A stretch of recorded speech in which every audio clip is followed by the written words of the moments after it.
All right, questions for Coach. We'll go quick today. They're starting practice at 9 o'clock. Elliot Clough, first question. Hey Ben, talking about Alvaro and how he played the other night. I guess how do you make it make him scoring and playing like that more consistent? Man, if you've got the answer to that, that's a big deal. Um, I think over time he gets comfortable with the system, he gets comfortable with the workload, he gets comfortable figuring things out. Like, here's my opportunities, here's where it is. I think when guys come in, they think they have to be a certain way or a certain style, and you really don't. You just have to make sure that you're connected with your group and our style.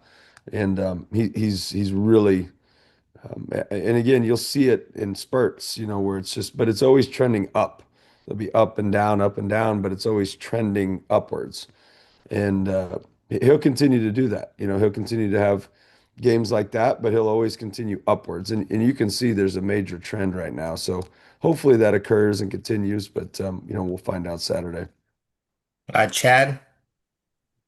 Yeah, I mean, it looks like Penn State's given a lot of good teams fits at home, despite being in last place. So what's the biggest challenge in facing them over there? Yeah, I mean, it's obviously they're a good basketball team. They've got a lot of talent. People forget, I think they started the season 8-1. And we're really, really playing well. And they've got talent. They're big and physical.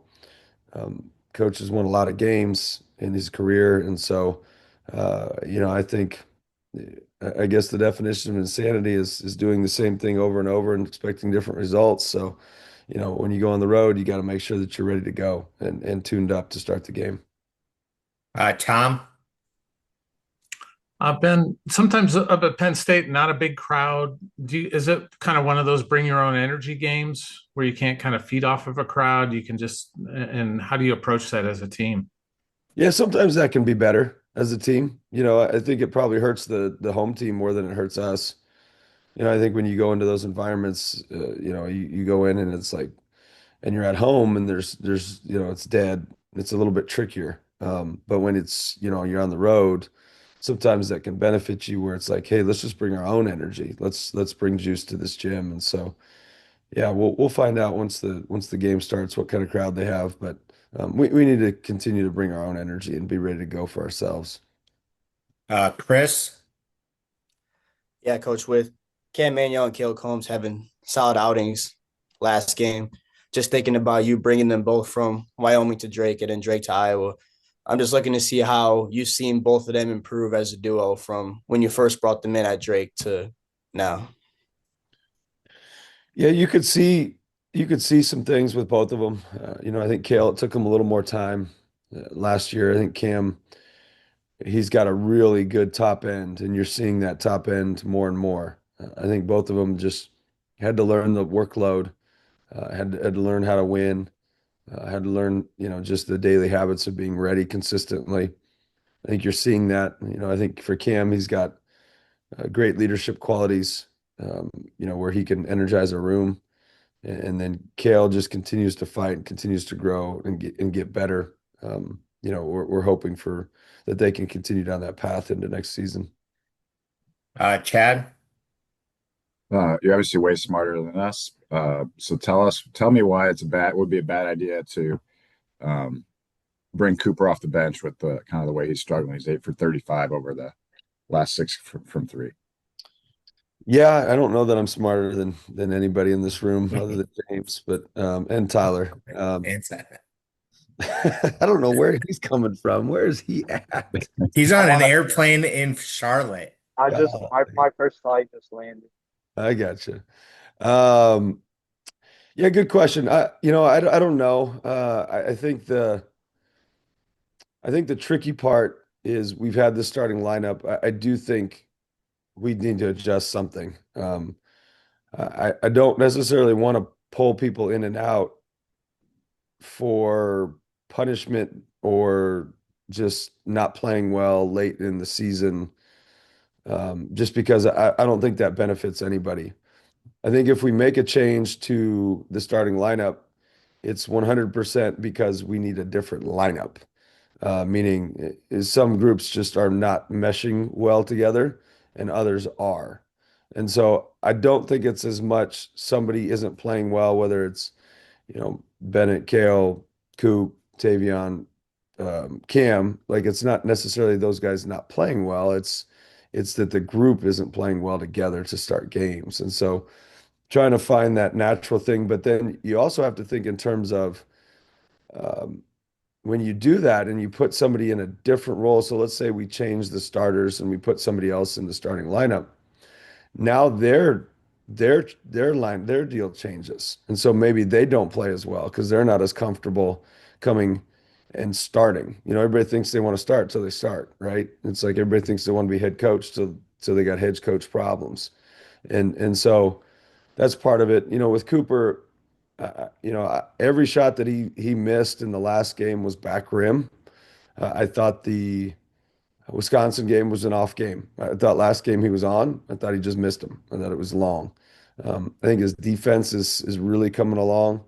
I think he's competitive. He's consistent in practice, and so it's just a matter of time before he knocks some of those things down. Tom, Kind of along those same lines, when you watched the film about the start of the game the other night, was it something that you've continued to see, or was that something new? Because it seemed like the ball movement was really pretty good coming out of the gate in the last game. I kind of thought so too. I thought our energy was decent. I don't know why that group's just they're not meshing well together, and I don't want to, overthink it. It's just the trickiest part is how do you adjust it? Because like do you put I don't know who you put in any of the guys that are playing, who do you put in that lineup? And then, let's just say, Alvaro had a good game last game. You put him in, well, he's pretty good off the bench and he kind of likes to see the game before he comes in. So does that screw with him? Do you start Tate Sage? Well, he's a freshman, it's a little tricky. Do you start Brendan? Like what do you do? And then who do you take out of the lineup is probably our biggest conundrum to be able to get the right lineups together consistently. So I'm probably not smart enough to figure that out. So maybe you guys could help me with that, right, Chad? Chris. Yeah, coach, I remember I think this was a week and a half ago, but someone you mentioned that something about the metrics, your defense has been moving down in the metrics. I don't know if you remember that too much, but it seems like the last couple games outside of Wisconsin, or at least the last game, it seems like you guys took a step forward again. Just what are you seeing from your defense that's, kind of turning that corner again and getting back to what you saw in the beginning of the season? I think there's a heightened urgency. I think we're trusting the defense again. I didn't think we trusted it as much. You get to where you're in such a scout mode that you forget about your basic fundamental principles. And I think some of that hit us pretty good. And we don't have the athleticism to not be dialed into what we do. So when you go too scout heavy and then they kind of trick themselves a little bit, we can't recover just because, we just don't have the freaky athletes and the shot blocking at the rim. So I think we've trusted a little bit more. I do think Kale's been better defensively, which really helps our point of attack defense. He has that kind of nagging injury that's just going to be there the rest of the season, but he's fighting through it, and I thought he was excellent last game, and that certainly helps as well. Elliot. To bring it back to Alvaro, obviously season high. I think I said it in the post game. You probably know this stat too, but you guys are 12-1 when he scores in double figures. And he didn't have a single three the other night. I mean, all I think either at the rim or free throw. Um, how much of his offensive success is tied to him putting the ball on the floor and getting to the rim? And have you had like a conversation with him about that? Yeah, can you ask him that first part of that question at some point? That would be I great. did. I did. I Good. think he said something about the ball moving is what gets him going. But Yeah, the ball movement does. Absolutely. He's a great ball mover. He is. He's an elite passer. He's an excellent finisher. I think first off, he can shoot. I think I think what happens when you go into the transfer portal, to be kind of blunt with it, is, he's shot 40% from three. I think I don't know what he's shooting, 35, 40% this year. He's a good shooter. Um, so you got to guard him out there. I think when you have a serious amount of success and you're 6'10" and you can shoot the ball, I think you hear about how you're 6'10" and you can shoot the ball a lot.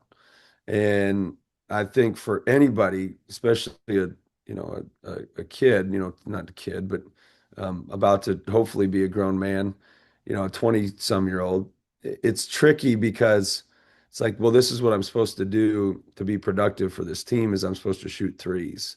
Or this is what got me to this point, is because I'm 6'10" and I could shoot. And in reality, that's not anywhere near the truth.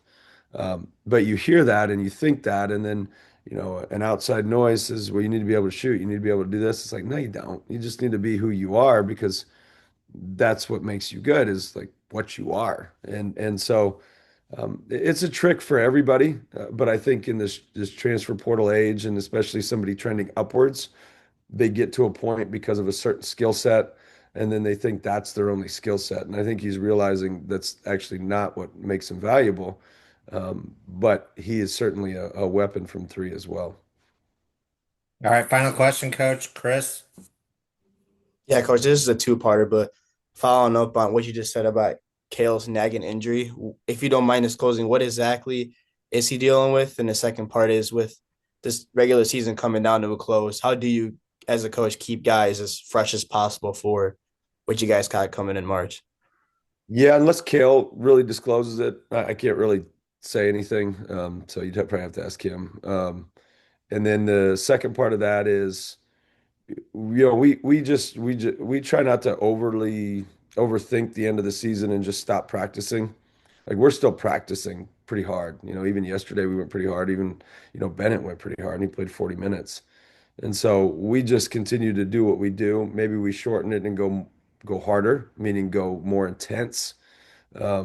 I think the mental and emotional side of things at this point in the season is what wears on people more so than the physical. I think the physical, yeah, your body takes a little bit of a toll, but it's more your mind um, creating like fatigue in your body. It's like when you mentally wear down, your body wears down. Not the opposite. Usually it's your mind first, body second, not body first, mind second. And so, we still go pretty hard. We just got to make sure we keep their mind sharp. All right, sounds good. Thank you, Coach. Thanks, guys. Thanks, coach.